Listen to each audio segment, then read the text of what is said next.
Hey everyone, this is C Crypto Daily Buzz. Today is Saturday, May 2nd. This channel summarizes the most important crypto news for investors in Southeast Asia. We have 3 key stories for you today, so let's get into it. Our first story is the macro picture. Bitcoin is testing the $80,000 level for the first time in weeks, but the rally is stalling on Trump's fresh Middle East negotiation comments.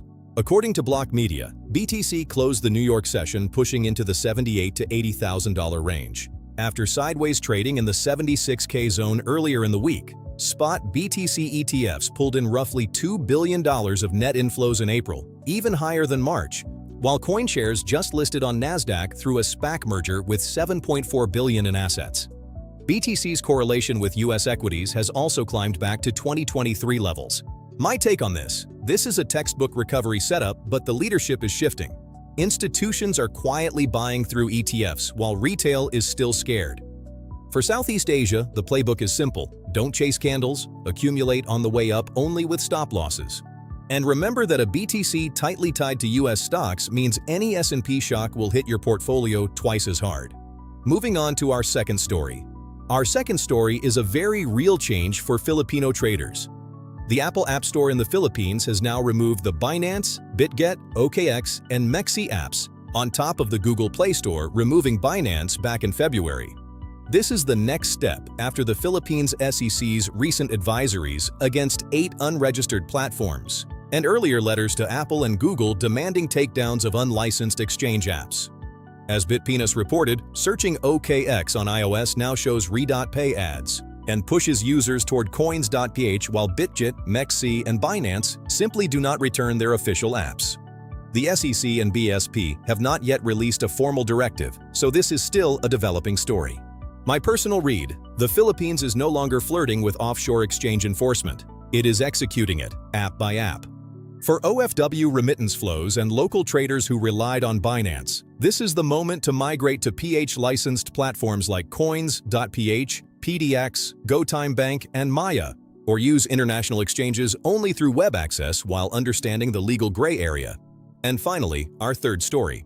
Our third story shows just how big stablecoins have become. Tether reported its first quarter 2026 results with $1.04 billion in net profit and total assets of $191.7 billion. Most strikingly, Tether now holds about $141 billion in US Treasury bills, $20 billion in gold, and $7 billion in Bitcoin.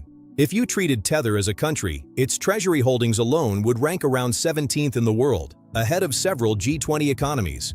My honest assessment: this is the part of the stablecoin story that does not get enough attention. USDT is the core trading and remittance pair for huge parts of Southeast Asia, Philippines, Vietnam, and Indonesia in particular, and the company behind it is now structurally interlocked with the US bond market.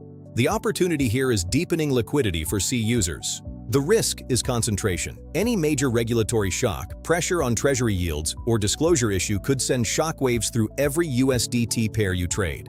Treat USDT as critical infrastructure, but do not store life savings in a single stablecoin on a single exchange. Split across USDT, USDC, and self-custody where possible.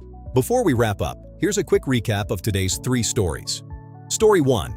Bitcoin tests 80K with strong April ETF inflows and rising US stock correlation. Story 2. Apple removes Binance, Bitget, OKX, and MEXC apps from the Philippine App Store. Story 3. Tether reports $1.04 billion Q1 profit and $141 billion in US Treasuries. This video is for information and education only and is not financial advice. All investment decisions and risks are your own responsibility.